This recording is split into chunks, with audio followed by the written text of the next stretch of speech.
les cloches. Des cloches qui chantaient naguère un chant serein.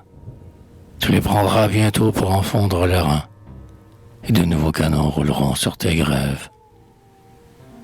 Poète, tu l'as dit, tu l'as prédit, prophète. Les cloches qui sonnaient leur gloire et leur fête, les cloches qui mêlaient aux flots chantants du Rhin, leurs graves mélopées et leurs ondes sonores, une à une on les prend et l'on se déshonore en fondant leur airain. On la prend, elle aussi, la cloche impériale, le trophée enchâssé dans une cathédrale, plus noble que Pallas protégeant Ilion. Cloche qui par l'eau, par le feu fut bénie, celle que suspendit au dôme la Germanie, après les jours sanglants, pour que son carillon, comme un divin message, apporta sur son aile la promesse aux humains d'une paix éternelle. Et pour qu'en nation de bonne volonté, le bronze des canons dont elle fut coulée vint prêcher la concorde et, par son envolée, annoncer le retour de la fraternité. Or voici qu'on l'arrache à son céleste asile, mais la cloche pieuse, à leur ordre indocile, de tout son poids s'accroche aux pierres d'alentour, et tandis qu'on s'apprête, au soir de cette année, à l'abattre, son âme à jamais profanée s'exhale dans un glas qui fait trembler la tour. Retentissant au ciel comme un appel suprême, sa prière s'achève en un cri d'anathème. Elle dit: Ô Seigneur, j'invoque ton saint nom. Brise l'engin qui retiendrait mon âme enclose, et le charme infernal de l'homme est en psychose, qui le ferait rentrer dans l'âme d'un canon.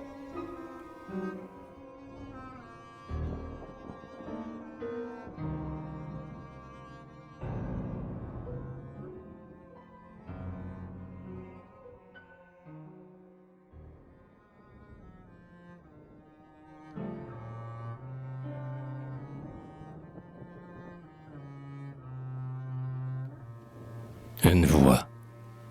Canon dont le germer a conquis les éclats, mais dont ces bataillons n'ont su capturer l'âme.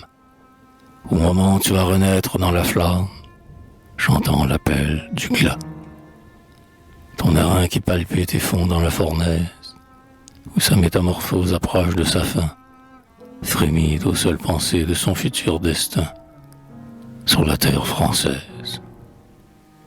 Mais béni du Seigneur le miracle opportun, qui t'arrache vivant prison d'Allemagne, tu vas voir reparaître au fond de tes campagnes les clochers de Verdun. Sous ces murs où saignant le cœur de ta patrie, dans ces champs dont l'un garde encore des lambeaux, je te ramènerai, non loin de tes drapeaux, avec ta batterie. Et parmi tes servants, qu'ils soient ou non beaucoup, je sèmerai l'effroi, te jurant bien de mettre le trouble dans leurs tirs et dans leurs télémètres, pour qu'ils manquent leur coup. Surgissant à ma voix, s'élançant à mon geste, des légions d'élite alors te cerneront, que tu reconnaîtras au son de leurs clairons, et qui feront le reste. Enfin, luiront pour toi, rapatriés, les jours où, traînés triomphants par des soldats de France, tu seras salué d'un chant de délivrance, du haut des vieilles tours.